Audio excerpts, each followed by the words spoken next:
Welcome to our channel. Today we how to download LinkedIn Resume Insights Report, Beginner Guide step by step clearly. To download your LinkedIn Resume Insights Report, begin by logging into your LinkedIn account. Once you're logged in, navigate to your profile by clicking on your profile picture at the top of the homepage. On your profile page, look for the More button located below your profile picture. Click on the More button to reveal a drop-down menu. From the drop-down menu, select Build a Resume. You will be directed to the Resume Builder page. Here, LinkedIn will provide various templates for you to choose from.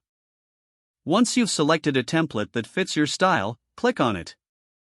Next, LinkedIn will prompt you to enter details that you want included in your resume. Fill in any sections that need updating or are missing. After you've completed your resume, look for the Download button at the top right corner of the page. Click on the Download button. The report will be generated in PDF format. Once the download is complete, check your device's Downloads folder. Your LinkedIn Resume Insights report will be located there. Open the file to review the information and insights provided. This report can help you understand how your profile compares to job descriptions in your industry. If the page does not load, refresh the browser or try again in a private or incognito window. Make sure you are using the correct email address, then retype it carefully to avoid small typos. If your password is not accepted, use the reset option and create a new strong password you can remember. Check your spam folder for verification or security emails, then complete any requested confirmation steps.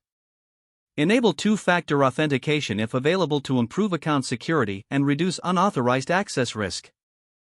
After signing in, review your profile details so your contact information and settings are accurate and current. If you see an error message, note it down and try again after restarting your device and internet connection. Log out when you finish, especially on shared devices, to keep your account and payment information secure. If the page does not load, refresh the browser or try again in a private or incognito window. Make sure you are using the correct email address, then retype it carefully to avoid small typos. If your password is not accepted, use the reset option and create a new strong password you can remember. Check your spam folder for verification or security emails, then complete any requested confirmation steps. Don't forget to like this video and subscribe to our channel for more step-by-step tech guides.